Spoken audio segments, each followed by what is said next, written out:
Hola, ¿cómo están? Mi nombre es Osvaldo Muñoz. Estoy acá con doña Elin Fabres y vamos a continuar conversando sobre la adicción.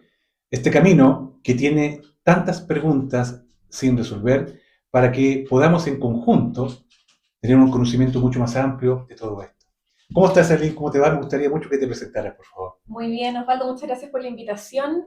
Bueno, como ya dijo Osvaldo, soy Elin Fabré, soy psicóloga clínica, especializada particularmente en terapia sexual y de pareja, pero tengo experiencia también trabajando en adicciones, particularmente estuve trabajando un año en un COSAM con personas del programa de libertad vigilada y además en adicciones en temáticas de, bueno, adicciones entre comillas, en temáticas de sexualidad, ¿no es cierto?, a la pornografía, al sexo, porque a diferencia del consumo de una sustancia, alcohol o drogas, cuando hablamos del consumo de este otro tipo de contenido, ¿no es cierto? No lo vamos a denominar como una adicción particularmente porque hay algo que no se da. Y con esto ya de lleno partir con información, pero me parece relevante hacer esa diferenciación entre lo que es una adicción y lo que va a ser una compulsión, ¿no es cierto? Porque la adicción implica un consumo de una sustancia que genera una alteración fisiológica, entonces por lo tanto hay una dependencia fisiológica y puede haber un síndrome o lo que conocemos como los síntomas de síndrome de abstinencia. En cambio, la compulsión, como no estamos hablando del consumo de una sustancia, no pasan esas cosas, pero lo que sí tienen en común, y por lo tanto se trabajan ambas cosas desde el mismo lugar, es que generalmente lo que vienen a hacer estos objetos o estas sustancias, ¿no es cierto?, este consumo, es suplir una necesidad emocional o un vacío, una carencia en el vínculo o, bueno, temáticas ahí que vamos a tener que indagar en el caso a caso, Perfecto. pero funcionan en esa base de una manera muy similar. Pero es distinto, entonces, una adicción es una compulsión, a pesar de que se trabajan de manera muy, muy parecida. Hoy día vamos a tocar estos temas en base a qué es lo que piensan los adolescentes, muchas veces nuestros hijos.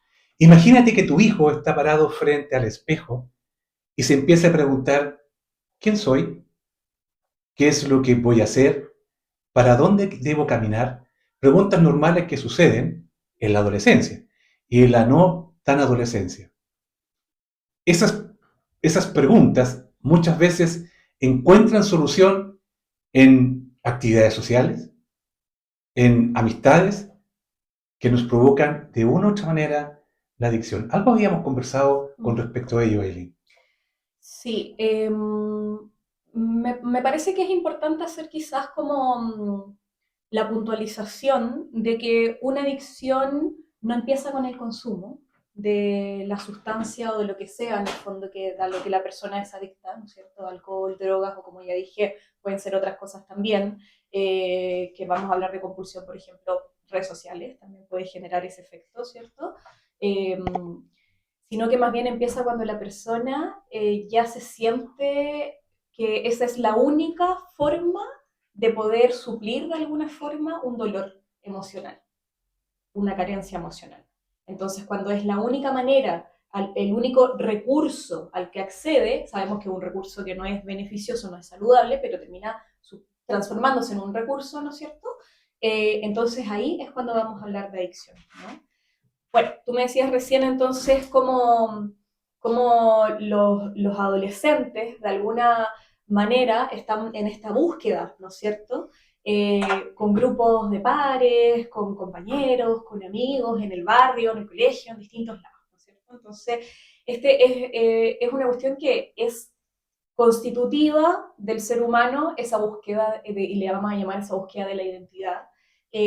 Hay las personas que han teorizado sobre esto en psicología y en la psicología del ciclo vital y del desarrollo humano han puesto este concepto de la moratoria psicosocial, que en el fondo se refiere a la búsqueda de distintas cosas que esta persona de esta edad, ¿no es cierto?, desde la pubertad, 10, 11 años las niñas, 11, 12 años los niños, ¿no es cierto?, hasta Bueno, puede ser hasta incluso periodo universitario, los que entran en ese periodo universitario, que eso le vamos a llamar ya no solo adolescencia, entonces desde un periodo de adolescencia temprana, adolescencia media, adolescencia tardía hasta los 18, 20, y luego una adultez emergente, que se llama cuando las personas entran a la universidad.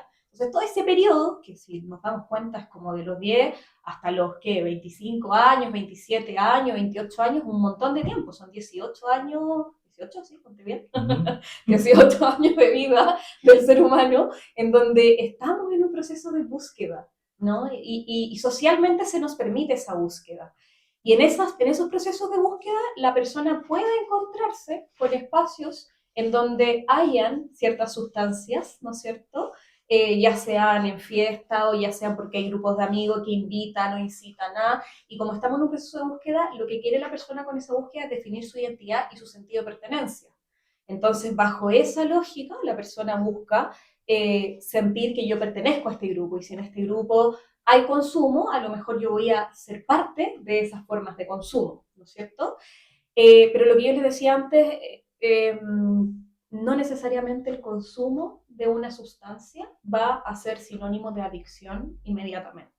O sea, ahí hay otros factores que van a influir en que ese consumo se transforme en una adicción. Entonces yo pensaría que hay como tres momentos que podemos como más o menos observar en ese proceso de consumo. Primero, un consumo exploratorio, que es un momento cero, por decirlo así, un tiempo cero, en donde se consumió, se exploró y necesariamente no generó mucho más que eso, ¿no? Y se pasó por ese proceso, pero no, la persona no quedó agarrada a ese consumo, lo soltó, por decirlo, siguió probando otras cosas, ¿no?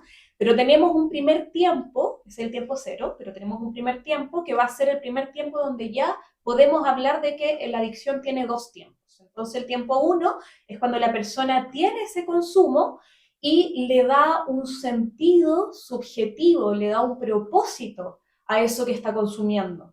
Eso que, esa sustancia, por ejemplo, si, adolescentes que consumen alcohol, que esto es súper típico y yo creo que lo he escuchado muchas veces, y que dicen es que cuando tomo soy más sociable, Claro, ¿no es claro. cierto? Entonces a ese alcohol le está dando un sentido, ¿no es cierto? Subjetivo, me permite hablar y ser más sociable el alcohol.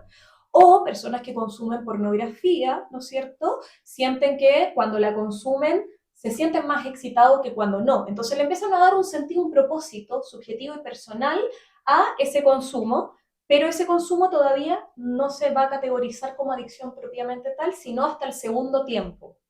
El segundo tiempo de la adicción es cuando ya el alcohol ya no lo uso solamente para ser sociable, sino que lo uso para poder suplir, esto que yo decía a un comienzo, heridas emocionales bien profundas, un dolor, una angustia psíquica bien profunda, y se transforma en un único recurso para poder resolverlo y solucionarlo. Entonces ya no consumo alcohol solamente para ser sociable, lo consumo cuando estoy triste, lo consumo cuando voy a salir, lo consumo antes de salir, lo consumo al despertar, lo consumo en todos los momentos, ¿no? Ya no consumo pornografía solamente para excitarme, lo consumo cuando estoy angustiado, angustiada, lo consumo cuando estoy estresado, estresada, y empiezo entonces a tener esta compulsión, ¿no es cierto? De nuevo, si es sustancia, es adicción porque genera un efecto fisiológico, ¿no es cierto? Si no es una sustancia y es más bien algo en el orden de lo pornográfico, las redes sociales o qué sé yo, no es una adicción, pero sí es una compulsión que me está en el fondo ambas cosas supliendo una carencia afectiva, un dolor emocional profundo, y no estoy entonces teniendo más recursos saludables para poder resolver esto, ¿no? Sí, sí. Oye, Lynn, ahí tocaste un tema súper importante, la identidad como persona, digamos lo que a temprana edad, con un poquito más de conciencia, ya entre los 14 y los 18 años, ¿cierto? Va asociado al concepto de autoestima, Sí. al concepto de cuán valioso soy yo quizás como persona. Claro. ¿Por qué a los jóvenes se les retraen esos conceptos en algún minuto? Se les retraen, ¿a qué te referís con O retraen? sea, que se pierden en la persona, que Ya. no los logro sacar adelante, sacar de mí para yo poder entender que son propios de mí. Por ejemplo, yo soy una persona que me debo cuidar, que me debo valorar y que debo pensar fuera de un concepto social que me puede llevar a una adicción. Vale, en el periodo identitario, y en realidad, bueno, el autoestima es un concepto que tiene que ver con hartos autos, en el sentido de que Sí. en autoestima está tu autoconcepto, la idea que tú tienes de ti mismo, está tu autoimagen, que tanto aprecias esa imagen que ves en el espejo, está tu autovalía, ¿no es cierto? Está tu autovalor también, y así un montón de autos, ¿no? Entonces, cuando es un concepto que a lo largo de la vida desde que somos chiquititos hasta que envejecemos y somos muy viejitos, a veces está más arriba, a veces está más abajo, ¿cierto? Pero en el periodo del ciclo vital de la adolescencia, ese concepto toma muchísima más relevancia justamente porque están en ese proceso de búsqueda identitaria, de poder definir quién soy. Esa es la pregunta que moviliza, ¿no? ¿Quién soy? ¿Por qué vine a este mundo? ¿Cuál es mi propósito? ¿A dónde pertenezco? ¿Con qué valores me voy a quedar? ¿O qué es lo que me va? ¿Me explico? Entonces, en ese momento, si el adolescente en cuestión ha desarrollado por sus experiencias infantiles, ¿no es cierto? Porque al final lo que vivimos en la infancia igual impacta en el Sí, desarrollo de sí, la adolescencia y sí, de la adultez. sí. Entonces, si por sus experiencias infantiles fue desarrollando lo que en psicología vamos a llamar un yo más fortalecido, ¿no es cierto? Una autoconfianza, ¿no es cierto? Entonces va a tener una autoestima mucho más fortalecida. Por el contrario, si esa persona por distintas situaciones de la vida fue desarrollando una imagen de sí mismo más debilitada y por lo tanto llega al periodo de la adolescencia con una eh, autoestima frágil, ¿no es cierto? Entonces, ese momento, esa cuestión puede llevar a ser, puede ser un factor gatillante que lleve a ser que el consumo ya no sea solo exploratorio, sino que me sirva para resolver conflictos psíquicos y porque no tenía yo otras herramientas y entonces Sí, puse esto como una herramienta. sí, mira, precisamente a eso quería llegar, eh, porque la autoestima Uh -huh. se va fortaleciendo o va creciendo en el ser humano por los orígenes de cuna de familia, por las historias que yo vengo trayendo de niño, ¿no es Uh así? -huh. Ahora, cuando una autoestima es más frágil, que me permite imitar áreas sociales, grupos sociales que van a provocar en mí adicción. No una adicción a lo mejor probatoria, como decía eso, sino que más consistente, o sea, más en el tiempo.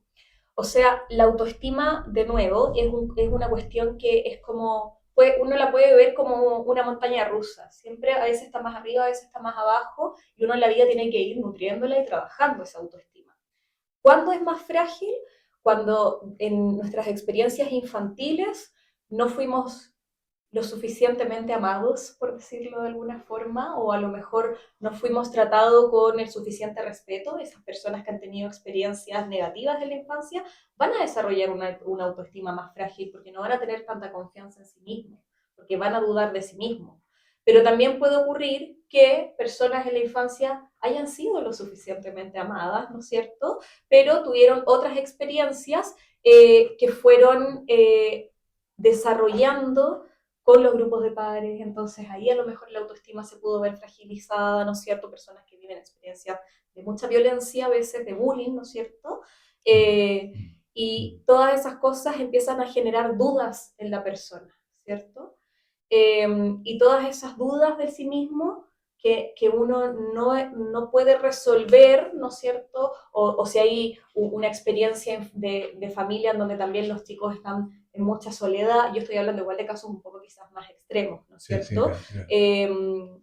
Yo desconozco cómo es la experiencia, por ejemplo, que tú tuviste con tu hijo, cómo fue ese crecimiento, o qué aspectos ves tú de la historia de tu familia, ¿no es cierto? Sí, Que pudieron haber llevado a esta situación de consumo, ¿no es sí, cierto? fíjate que ahí yo creo que, y gracias por tu pregunta, Eileen, ahí hay hartas cosas que pudieron haber suscitado. Y es como lo opuesto a lo que tú estabas mencionando, pero yo Mm, creo que lleva lo mismo por lo que contaste al final.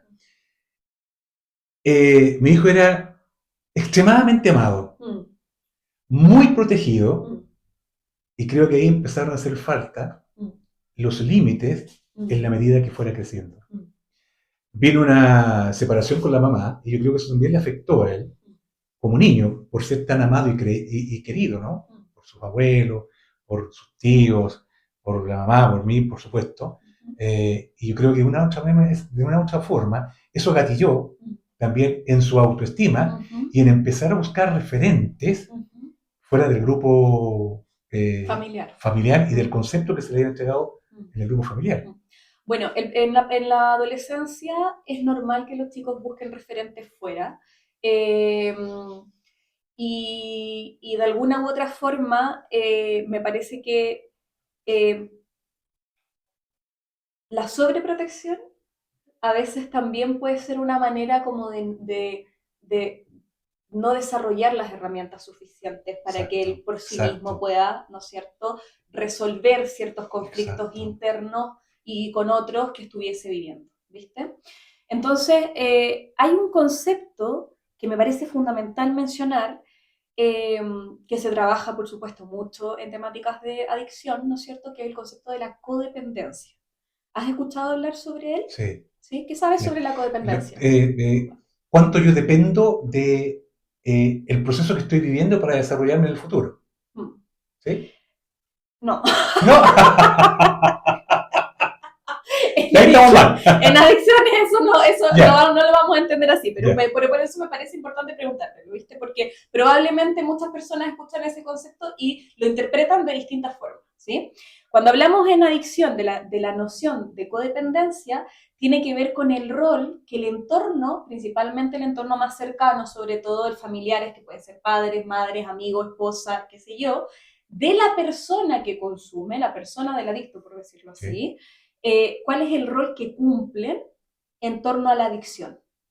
Entonces, tiende a ocurrir que las personas que rodean a la persona adicta, desde este lugar, yo voy a tomar un poco tu ejemplo sin tener idea de si estoy diciendo cosas que nada que ver de tu familia, pero más que nada como para ejemplificar esto, ¿ya? Te pido disculpas si no te preocupes. Pero cuando hay una familia que es muy sobreprotectora del adicto, por ejemplo, que puede generar una codependencia en el sentido de que no queremos que esto le haga daño, que esto lo perjudique, que le esté mal, entonces empezamos a protegerlo, y por lo tanto terminamos protegiéndolo también de las consecuencias de su adicción. Entonces, por ejemplo, otro ejemplo, un esposo consume y falta al trabajo y qué sé yo, porque está muerto curado, ¿no es cierto? Y la señora, ¿qué hace? Llama a la pega para avisar que está enfermo y que no va a poder llegar y qué sé yo. Entonces esa persona está siendo codependiente porque está tomando acciones, ya sea controlar cuánto consumió, cómo consumió, dónde consumió, qué sé yo, bla, bla, bla, o ya sea taparlo, ocultarlo, ¿no es cierto? O ya sea de alguna u otra forma tomar decisiones que piensan que son para mejor, pero que al final hacen que esa persona adicta pagarle las deudas, por ejemplo, ¿no? La persona está llena de deudas y le terminamos pagando las deudas, pero esa persona que consume no vive las consecuencias de lo que en realidad es su consumo. Entonces, el entorno familiar más cercano que busca protegerlo y sacarlo de ahí, termina siendo codependiente porque sus acciones y su vida termina funcionando en relación a la adicción de esa persona. Y en el fondo ayudamos a que continúen este proceso de adicción. Es lo que no nos damos cuenta, lo que a las familias les cuesta mucho visualizar, pero nunca, cuando llega un paciente con una sintomatología o con un problema, esto viene de toda la teoría de la psicología sistémica incluso, que se le llama el paciente índice, ¿no es cierto? El adolescente problemático que lo mandamos al psicólogo, pero nunca ese adolescente problemático o la persona que tiene el consumo, en realidad es únicamente el problema él. Siempre también hay un sistema entero que en el fondo esa persona está haciendo, por decirlo así, como agua, está como ya no hay un paciente que ya no está pudiendo sostener el conflicto, por ejemplo, sistémico, y entonces de alguna u otra forma es el que termina siendo el síntoma, ¿no? En la adicción, bueno, no necesariamente es que todo el sistema esté fallando, pero sí de alguna manera todo el sistema, cuando hablamos de codependencia, está funcionando en relación a esa adicción y perpetuando que el adicto siga siendo adicto, ¿no? Entonces, si yo no le quiero contar al mundo que mi esposo, esposa, mi mamá, mi hermano, mi hijo, mi hija tiene una adicción, porque lo quiero proteger y no quiero que los demás lo juzguen y no quiero que lo miren raro y qué sé yo. Entonces yo lo veo que llega con el vino o que llega con las bolsitas de no sé qué o que llega, ¿me explico? O lo veo que está encerrado todo el tiempo con el computador y noto que están cosas raras, pero no me quiero meter porque no quiero tener problemas y no quiero que el resto se entere porque no quiero que lo juzguen, estoy siendo codependiente. Entonces el sistema familiar participa igualmente de que Sí. eso se perpetúe. Oye, Aileen, el concepto de amor hacia un hijo, y está súper fuera de contexto lo que te había mandado, pero el amor hacia un hijo provoca estas distorsiones que pueden provocar, como tú muy bien decías, la codependencia, Sí, que pueden que pueden provocar también colocar límites en extremos. sí, Es, el amor sí. parental debe ser un fluir lo más controlado posible. No, no entendí bien tu pregunta, repite. El amor parental, ¿Sí? para que tu hijo no caiga en adicción, no cometa errores en la vida, debe ser un amor controlado, debe ser un amor Tú puedes eh, amar locamente a tu con hijo. límites sin límites. Lo importante no es cuánto amar. Tú puedes amar con desenfreno, si esa es tu emoción hacia tu hijo. Pero los niños, en todos los momentos del ciclo vital, necesitan límites. A eso iba, Incluso cuando a son eso súper iba. chiquititos. Hoy en día tenemos un gran problema porque hemos entendido, por ejemplo yo, que trabajo en temáticas de sexualidad, me llegan muchas pacientes a consulta por temáticas, voy a salirme un poco del foco, pero para que nos entendamos, Sí, ¿no? claro. Para poner un ejemplo, que llegan con temáticas de bajo deseo sexual, ¿no es cierto? Mujeres que son madres, sobre todo madres de niños pequeños, ¿no es cierto?, de 1 o 2 años, ¿no es cierto?, y llegan con esta problemática. Y lo que yo he visto a veces que estas madres, no sé, el niño va creciendo, ya tienen 2, 3 años, y hay una idea en torno a la lactancia materna, donde la lactancia materna, la supervivencia es que la gente quiere hacerla de una manera a libre disposición, pero también considerando la realidad y el contexto de cada quien, ¿no? Pero mucha gente toma estas ideas, ¿no es cierto?, de estos lugares de la lactancia libre de disposición y es como el que el niño tome las decisiones más que los padres, ¿no? Y cuando eso empieza a pasar, es difícil para esos padres poder sostener un vínculo entre ellos y por supuesto que eso impacta en distintas áreas, no solo lo sexual, a mí me llegan a consultar porque soy sexóloga, ¿no es cierto? Pero impacta en distintas áreas y dentro de esas áreas de impacto también hay un impacto en el niño, porque ese niño lo que está buscando esa mamá cuando, no digo que la lactancia libre de disposición sea un problema en sí mismo, sino que cuando se vive desde este lugar que planteo, ¿no? Lo que está buscando esa mamá es que ese niño no sufra, no la pase mal. Entonces ahí es donde está eso que tú me decías, este amor desenfrenado hacia el hijo, donde no queremos hacerlo sufrir. Obvio que no queremos hacerlo sufrir, pero es que tu deber como padre Sí, pues. es Sí. hacerlo sufrir en el sentido de que le tienes que causar frustraciones para que él aprenda a lidiar con esas frustraciones desde chiquito, como quitarle el pecho en algún punto, por ejemplo, puede ser eso o no, o decirle, no puedes seguir durmiendo aquí en la cama con nosotros porque mamá y papá necesitan un espacio privado, por ejemplo, pero si el niño hace pataleta, entonces no queremos hacerlo sufrir y no le ponemos esos límites, y entonces lo que empieza a pasar es que el niño no entiende que hay una diferenciación en donde él no tiene el control de todo, no tiene el dominio de todo y no desarrolla herramientas que son necesarias desde pequeñito. Y eso nos pasa a lo largo de toda la vida, ¿no es cierto? Y empieza desde ese lugar a recaer el peso y ciertas responsabilidades en donde no corresponden, que deben tenerlo los padres, empieza a caer en ese niño sin que tenga las herramientas para poder hacerse cargo de esas decisiones, ¿viste? Porque un niño no tiene las herramientas todavía, tiene que desarrollarlas, ¿no? Sí, claro. Oye, Aileen, Sí se entendió el ejemplo, ¿no? Porque era como sí, sí, de no, por supuesto, sí, emocional. súper bien, súper bien. Mira, eh, ¿qué emociones suelen estar dentro del inicio del consumo?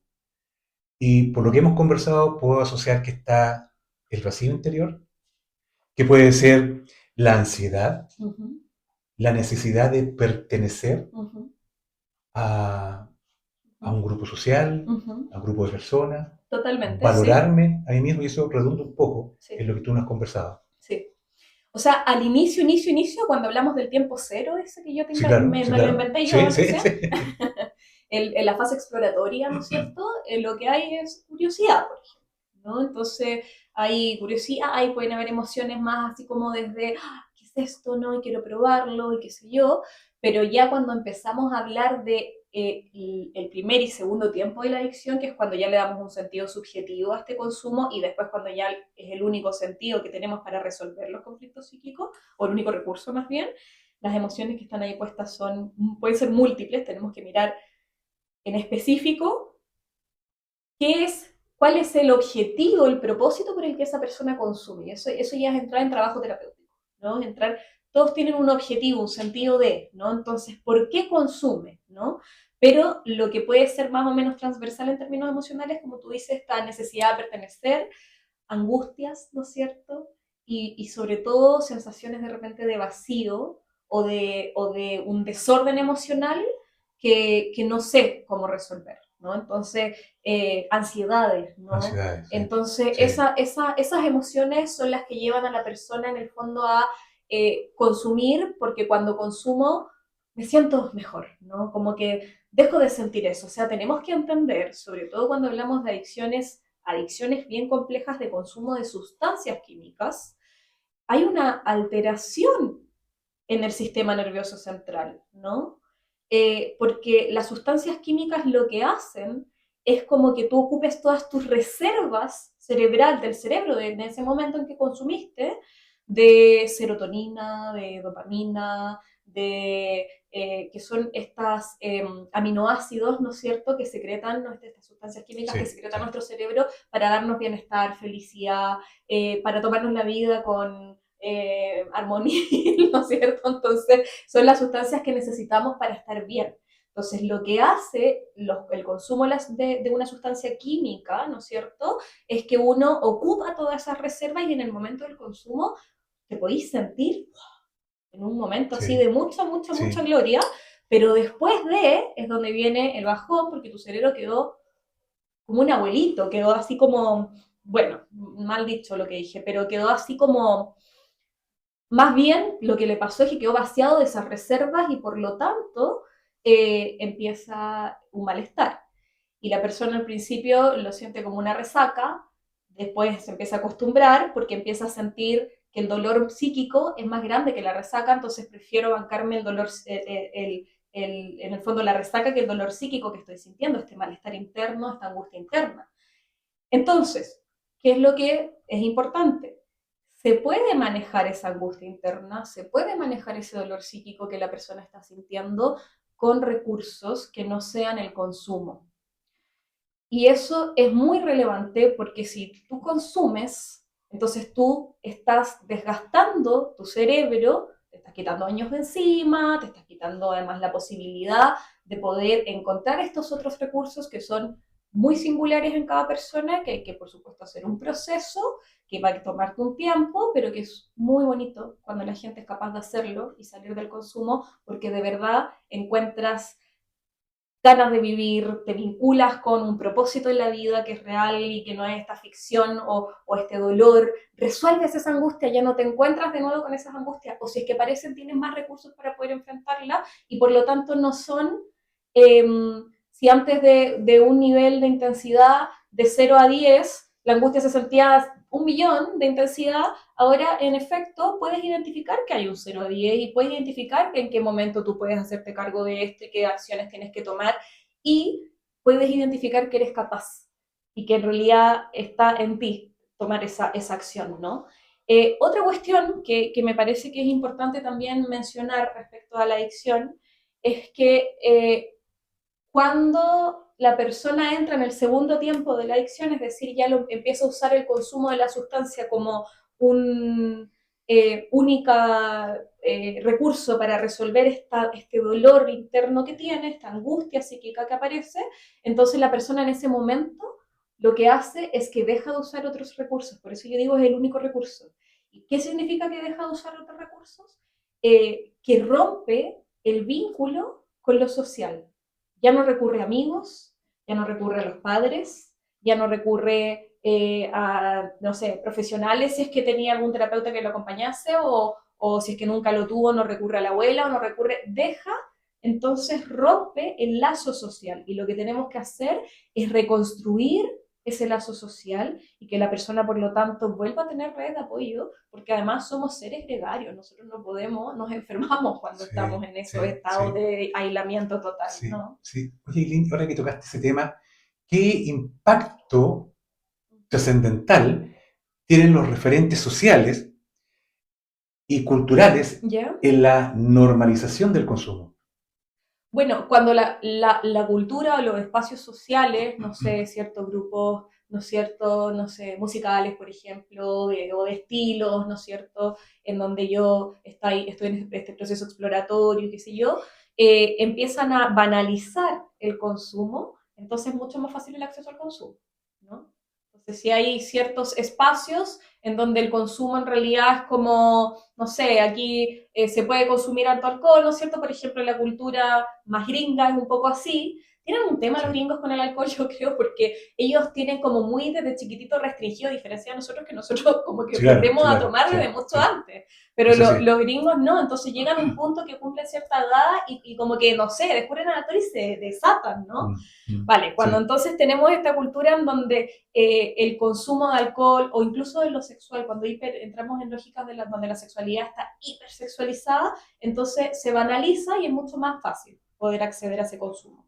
Pero se facilita como el acceso, ¿viste? Al objeto de consumo, ¿no? A la droga, al alcohol, a la porno, a la no sé qué, ¿ya? Pero en realidad la cultura por sí sola no es responsable de una adicción, porque lo que decíamos antes, que eso depende de muchos otros factores, ¿no es cierto?, personales, de desarrollo, de autoestima, de recursos que ese niño, niña, adolescente va desarrollando, ¿no es cierto?, ese adulto, adulta, y por lo tanto, en realidad la cultura puede facilitar el acceso a, pero eso no define que una persona vaya a terminar siendo adicta o no, ¿sí? Alguien puede tener un paso por ahí exploratorio y no terminar en adicción.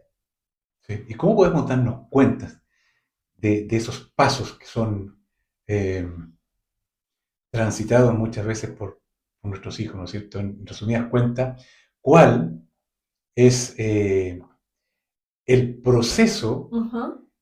que debemos considerar como para darnos cuenta?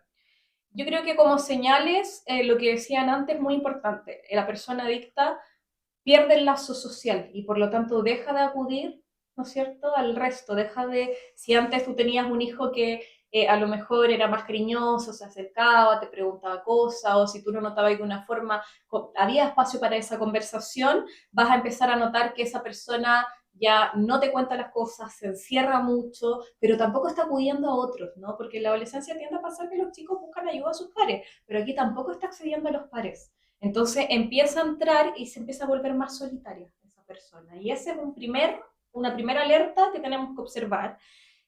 También empieza a perder el control sobre las cosas, sobre sus decisiones y sobre su propia conducta. Y esa es una segunda alerta que tenemos que considerar.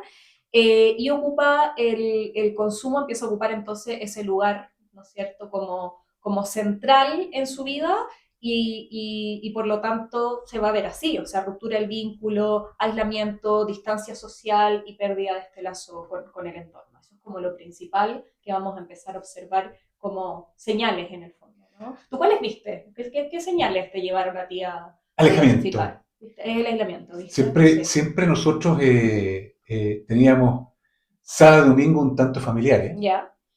y compartíamos con mi hijo, ¿no es cierto?, a la hora de almuerzo, 11, un poco más tarde, pero siempre los espacios de compartir eran como muy limitados. Ya. Él compartía con nosotros, pero Ujú. venía, por ejemplo, si íbamos a almorzar de 1 a 3 de la tarde y después, chao. Mm. Si íbamos a juntar un poco más tarde, él Ujú. venía de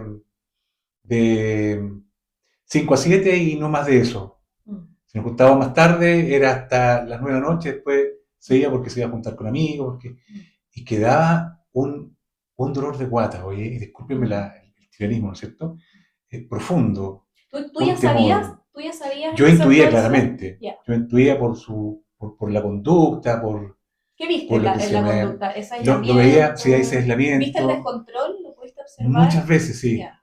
veía descontrol en él, Y siempre le va a ir como decías tú. Sí, Siempre le va a ir. sí. No, no, no pasa nada, está Y, todo bien, me voy. No, está sí, todo bien, no, y no voy. otra cosa que tiende a pasar en las personas con consumo es que se ponen más manipuladoras, ¿no? Pero es como, Totalmente. sí, entonces también eso hace que las familias se pongan codependientes, ¿viste? Porque Sí, hay manipulación, porque quieren, como ya están en esta lógica del consumo, ese es su objetivo en la vida y como que van ahí como caballito de batalla, ¿no? O de carrera, ¿no? Entonces como que es lo que quiero hacer. Eh, es lo que voy a decidir hacer siempre y por lo tanto es lo que, independiente de lo que el otro diga o haga, voy a buscar sin mirar si estoy causando un daño al otro o minimizando el daño al otro. Y desde ese lugar eh, puedo manipular, ¿no? Emocionalmente, ¿no? Entonces, y sobre todo si si generalmente a sus familiares, ¿no? Que los conocen y que saben que hay amor y que hay cariño, es más fácil la manipulación emocional, ¿no es cierto? sí, Entonces, en el fondo tiene que ver con un cuadro que es un tema de salud mental importante, ¿viste? O sea, no es una manipulación porque la persona es mala o es perversa o es qué sé yo, sino que más bien es porque tiene un tema de salud mental que es importante y que hay que tratar, ¿no? Tiene una enfermedad de salud mental que hay que tratar, ¿no? Eh, bueno, ¿cómo tú confrontaste esta situación con tu hijo cuando te diste cuenta? Porque llega un punto en donde me imagino sacaste el velo, ¿no? Porque estamos acá conversando sobre esto, eso tuvo que pasar, ¿no? sí, sí, no. Cada vez lo veía más desvalido, Mm. cada vez lo veía más desprotegido, eh, lo veía más ido en algunas cosas. Yo trataba de suplir esa inconsistencia en su vida con que ya vamos, tenemos que estudiar, ya vamos, tenemos que ir, mira, inscríbete acá y estudia esto. Y él lo hacía, pero lo hacía a medias o terminaba Mm. no haciéndolo, Mm. porque privilegiaba al otro. Ya su adicción era tal que había dejado de pensar en que con la adicción yo escondía algunas cosas de niño Ujú. o de adulto, de adolescente, algunas problemáticas y ya porque me sentía mejor o porque el grupo de amistades era el que lo inducía a juntarse a estas cosas, digamos. Empecé a notar en él que no tenía conceptos decisionales para su bien, Mm. sino que por el contrario, Estaba tomando malas estaba decisiones. tomando muy malas Mm. decisiones. Y bueno, se desencadenaron cosas peores después, Mm. tratamientos mucho más duros, Mm. que de una u otra manera él accedió a hacerlo, Mm. pero cuando estaba haciéndolo lo único que quería era dejarlo. ¿Te fijas? Y claro, tal como conversábamos en el podcast anterior con Camila, eh, no tuve la certeza de poder elegir bien la institución que lo podía atender, siendo de mucho renombre, pero no creo que haya sido Mm. la terapia más adecuada. Mm. ¿Te fijas? Porque era mucha medicina de por medio. Mm. Bueno, cuando salió de ahí se enfrenó de nuevo, Mm. que es Bueno, como normal que suceda. claro, eso es parte también del proceso de la adicción, ¿no? Las recaídas, Recaída, ¿cierto? sí. Entonces es importante también en esas recaídas como familia poder seguir sosteniendo, pero no desde la codependencia, porque también dijimos, el adicto tiene que vivir las consecuencias de su adicción. No le podemos nublar, tapar o embellecer esas consecuencias, porque si no, nunca va a entrar a problematizar su consumo. En adicciones también se trabaja con el concepto de estar contemplativo de tu adicción como persona adicta o incluso estar precontemplativo, ni siquiera eres capaz de darte cuenta de que esto es un Sí, problema, ¿viste? sí. Yo te había dicho, trabajé en un centro de salud mental en donde me tocó trabajar con personas en un programa que es el programa de libertad vigilada. En libertad Mm. vigilada los chicos y chicas, porque eran la mayoría personas jóvenes, no menores de edad, pero jóvenes, llegaban ahí porque habían cometido algún delito y tenían que entonces o tomar el programa de rehabilitación con la psicóloga, hay un programa completísimo, psicóloga, psiquiatra, trabajador social, técnico en rehabilitación, etcétera, terapeuta ocupacional en algunos casos también, o te iba en canas, ¿no? Como que era la Claro, alternativa y el claro, programa, claro. entonces los chicos decían, bueno, me voy a ir al programa obviamente porque no me quiero ir preso. o presa, ¿no? Entonces llegaban al programa, pero llegaban súper precontemplativos, o sea, ellos no llegaban con la idea, con el deseo auténtico, por supuesto hay excepciones, pero en la mayoría de los casos no llegaban con un deseo auténtico de rehabilitarse, llegaban ahí porque es esto o lo otro, prefiero esto. ¿Hasta qué hora estamos acá? ¿Cuándo se termina esto? ¿Viste? Yeah, Entonces lo que yeah. tenemos que lograr es que la persona que consume pase del estado precontemplativo a uno contemplativo para que pueda de ahí empezar a tomar camino a la acción. ¿Qué es estar en un estado contemplativo? Que se dé cuenta de que el problema es grande, que genera efectos en su vida y que por lo tanto en su futuro, en su familia, y que hay consecuencias, que son responsables, que no pueden seguir culpando a todo el mundo y al resto por las cosas que están haciendo, ¿no es cierto? Sino que hay que tomar acción y responsabilidad y desde ese lugar buscar entonces soluciones, ¿no? Sí, Aileen, entiendo, ya para ir terminando la conversación, oye, entiendo que una de las cosas principales que tenemos que hacer nosotros como padres es colocar límites, Claro. el saber decir no. Hoy día quitar el celular a lo mejor, que está muy de moda, ¿no? Uh-huh. Quitar el celular. Y en la medida que va avanzando en edad Uh-huh. y en la medida que vamos observando nosotros algunas cosas en nuestros hijos, Uh-huh. colocando más límites Uh-huh. para poder evitar toda esta bola de nieve que es la adicción, que en algún momento se deja caer y te lleva junto con él. Uh-huh. O sea, la puesta de límites es un deber de los padres en el proceso de educación y de crianza. Y que muchas veces nos olvida. Y que muchas veces se les olvida, ¿no es cierto? Porque también hay cuestiones contextuales que hacen que sea más cómodo que el niño, por ejemplo, se quede jugando con el celular y viendo eso porque así está tranquilo y no tengo que ocuparme de divertirlo para yo poder hacer mis cosas. Pero ahí eso va a tener consecuencias. O sea, no estáis viviendo la consecuencia en ese presente, pero la vaya a vivir después igual. Y si no la vives tú, la va a vivir ese niño, ¿no? O sea, que se va a desarrollar Sí, eso pasa. esa adicción finalmente a la red, por ejemplo, ¿no es cierto? Y no solo eso, hay otro tipo de consecuencias con el uso deliberado de Internet en un niño, que hay muchos peligros, ¿no es cierto? Y que puede desarrollar, por ejemplo, esta misma adicción que decíamos a la pornografía, ¿no es cierto? Que puede ser víctima de grooming, puede ser víctima de un montón de cosas, ¿no es cierto? En la red que los adultos no están monitoreando a lo mejor, o creen que monitorean, pero no tienen todo el total control de eso que está pasando si lo dejas libremente, ¿no? Entonces, claro, esos límites hay que ponerlo, mientras más chiquitito, en el fondo, más como límites, mejor, pero límites que sean saludables, o sea, tampoco esto que sea un regimiento, ¿no? O sea, vale. Pero ya en la medida en que va creciendo el niño, la idea es que ese padre vaya soltando eso, porque ese niño tiene que desarrollar sus propios límites, su propia Eso es. identidad, A eso su quería propia, llegar. su propia forma de vivir. Ya no es necesario que el papá esté encima todo el tiempo. Si no pusiste los límites de chico, te vas a encontrar con ese problema de adulto y de adulto va a ser muy difícil que puedas instaurar los límites que no Eso pusiste en la es. Eso infancia. es. Eso es. Eso es. Eso es extremadamente certero lo que acaba de decir Aileen. Porque formar a nuestros hijos con límites sanos, como eso que es, Total, sí. totalmente tiene que ser así, nos va a permitir tener confianza en lo que él va a hacer en el futuro. Total. ¿Te fijas? No exento de que pueda en algún momento haber un descontrol, pero dado los límites que tú vas formando y por la cultura que vas creando en el niño, se va fortaleciendo mucho más esto. Oye, Aileen, como mensaje final, ¿qué nos recomiendas tú Yo como creo papás? que lo más importante es ser observadores, ¿no es cierto? De siempre estar mirando cómo tu hijo se está desarrollando, cómo tu hijo se vincula. Si te das cuenta que le faltan herramientas, intentar entregarles esas herramientas, ya sean de comunicación.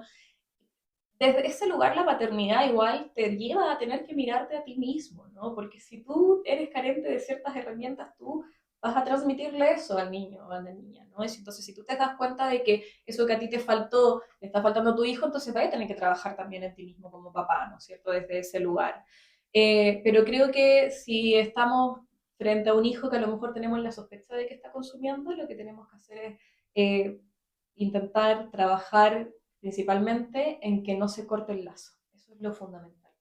El lazo social es importante, las redes de apoyo son importantes, ese niño, niña, adolescente necesita vincularse con otras personas que sean buenos amigos, por supuesto, ¿no es cierto? Pero entonces hay que moverlo a lo mejor del ambiente y ponerlo en otros ambientes, ¿no es cierto? Para que desarrolle vínculos que lo puedan sostener, ¿verdad? Y no sé, ya sea jugar la pelota o meterlo a un club de no sé qué o hacer ese esfuerzo, ¿no? Como que no se quede aislado y solo. Más bien lo que tenemos que lograr es el lazo social. Eso es lo fundamental, porque es lo que se pierde en primera instancia y es lo más difícil de recuperar en una adicción. Entonces eso es lo que tenemos que intentar siempre sostener, la buena comunicación y los vínculos. Exacto. Sí, la buena comunicación es lo vital en la crianza de los hijos. A veces como papás nos olvidamos de eso y exageramos de los videojuegos, exageramos del teléfono y se nos olvida que